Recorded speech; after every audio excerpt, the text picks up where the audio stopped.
ఓం నమఃశివాయ. అనంతకోటి బ్రహ్మాండ నాయకుడు, లయకారుడు, భోళాశంకరుడైన ఆ పరమశివుని అనుగ్రహముంటే చాలు, దరిద్రం దరిచేరదు, దున్హకం దరిదాపుల్లోకి రాదు.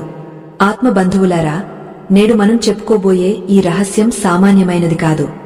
మీ జీవితంలో ఆర్థిక ఇబ్బందులు మిమ్మల్ని వెంటాడుతున్నాయా? ఎంత సంపాదించినా చేతిలో రూపాయి నిలవడం లేదని బాధపడుతున్నారా?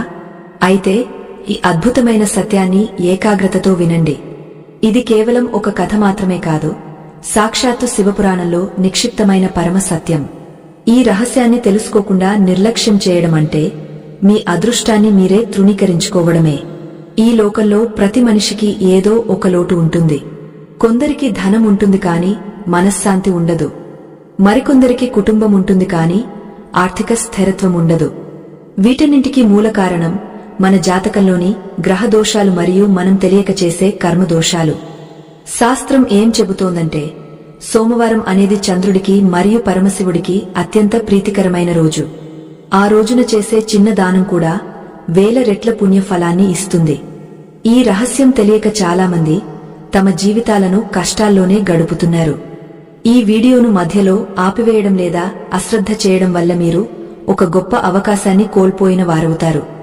శాస్త్రం హెచ్చరిస్తోంది, ఎవరైతే తమకున్న జ్ఞానాన్ని పంచుకోరో, ఎవరైతే ధర్మ మార్గంలో నడవడానికి ప్రయత్నించరో, వారు జన్మజన్మల పాటు దారిద్ర్యంలో మగ్గపోవాల్సి వస్తుంది. కనుక ఈ విషయాలను పూర్తిగా వినండి, ఆచరించండి. కైలాస శిఖరంపై ఒకనాడు పార్వతీదేవి పరమశివుడిని ఒక ప్రశ్న అడిగింది. స్వామీ, కలియుగంలో మానవులు అశాంతితో, పేదరికంతో అల్లాడిపోతుంటారు కదా, వారికి అత్యంత సులభంగా తక్కువ సమయంలో ఐశ్వర్యాన్ని, మానసిక ప్రశాంతతను ప్రసాదించే మార్గమేమిటి అని అడిగింది.